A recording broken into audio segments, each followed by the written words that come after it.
नमस्कार, मी नम्रता वागळे. आपण पाहताय पुढारी न्यूज. महाराष्ट्र नेक्स्ट मध्ये आपल्या सगळ्यांचं स्वागत. मराठवाड्यातील पात्र मराठ्यांना कुणबी दाखले देण्यासाठी हैदराबाद गॅझेटियरची अंमलबजावणी करण्याचा शासन निर्णय राज्य सरकारने जारी केलाय. मराठा आरक्षण आंदोलनात बलिदान केलेल्या आंदोलकांच्या वारसांना 15 कोटींची मदत आणि नोकरी देण्याचा निर्णयही घेण्यात आलाय. मराठवाड्यात राहणारे आमचे मराठा समाजाचे लोक आहेत, यांचा कधी काळी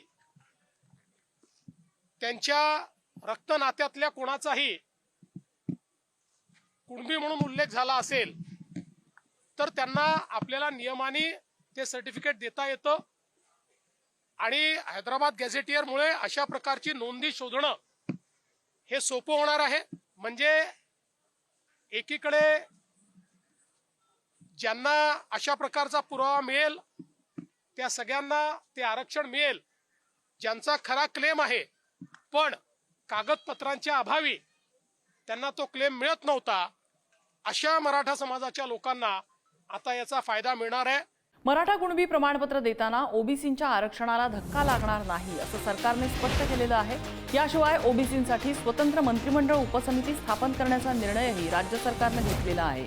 मराठा समाजाच्या हिताचा विचार करताना ओबीसी समाजाचं अहित होणार नाही याला आम्ही प्राधान्य दिलं आणि तशाच प्रकारचा निर्णय आम्ही केला.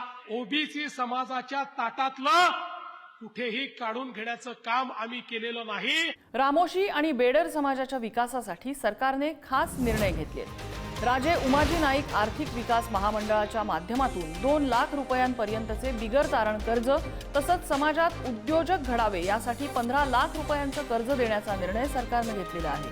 आद्य क्रांतीवीर राजे उमाजी नाईक यांच्या 234व्या जयंतीनिमित्त पुरंदर तालुक्यातल्या भिवडीमधील कार्यक्रमात मुख्यमंत्री बोलत होते. आता 2 लाख पर्यंतच्या कर्जाला कोणतंही तारण लागणार नाही, बिना तारणाचं कर्ज मिळेल आणि 15 लाखापर्यंत बिनव्याजी कर्ज आमच्या रामोशी तरुणांना त्या ठिकाणी देण्यात येईल.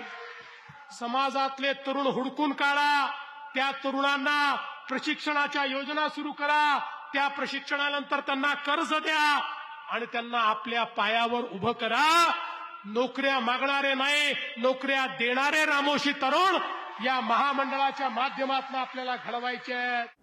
JNPA आणि PSA इंडियाच्या सहकार्यामुळे हे टर्मिनल देशातील सर्वात मोठं कंटेनर हाताळणी केंद्र बनलेलं आहे. यामुळे भारत सागरी आर्थिक महासत्ता होण्यास महाराष्ट्राचं योगदान मोलाचं ठरेल असं प्रतिपादन मुख्यमंत्री देवेंद्र फडणवीस यांनी केलंय.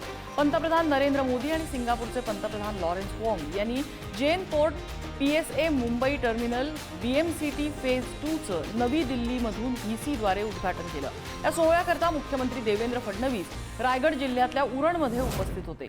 आतापर्यंत गुजरातमध्ये 8.2 मिलियन TEU एवढी कॅपॅसिटी होती, जी सर्वात मोठी होती.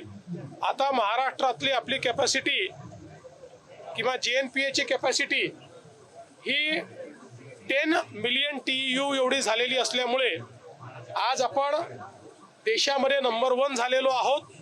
महाराष्ट्राच्या अर्थव्यवस्थेला एक मोठा बूस्ट या टर्मिनलच्या माध्यमातून होणार आहे आणि देशाच्याही पोर्टलेट डेव्हलपमेंटमध्ये याचा एक महत्त्वाचा वाटा असेल आणि जी काही ग्लोबल सप्लाय चेन आहे त्याच्यामध्ये भारताची आणि महाराष्ट्राची हिस्सेदारी ही यामुळे वाढणार आहे.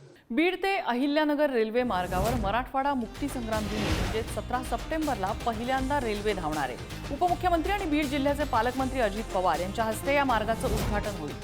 बीड अहिल्यानगर रेल्वे आता सुरू करायची 17 तारखेला, त्याच्याबद्दल त्यावेळेस मी माझं बारामती फलटण शेजारी काम चाललंय, तिथेही काही अडचणी येत आहेत का काय ते बघितलं. लंडनमध्ये लवकरच महाराष्ट्र भवन उभं राहणार आहे. राज्याचे उपमुख्यमंत्री एकनाथ शिंदे यांनी ही माहिती दिली आहे. शिंदे मुख्यमंत्री असतानाच्या काळात याची सुरुवात झाली होती. आता देवेंद्र फडणवीसांच्या कार्यकाळातच लंडनमध्ये महाराष्ट्र भवन उभं राहील असं उपमुख्यमंत्री शिंदे म्हणाले.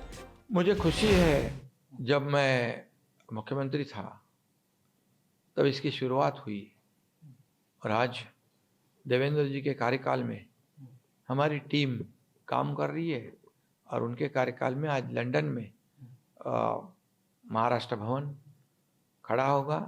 आणि याचं महाराष्ट्र नेक्स्ट या विशेष कार्यक्रमात आता इथेच थांबतोय। पाहत रहा पुढारी न्यूज।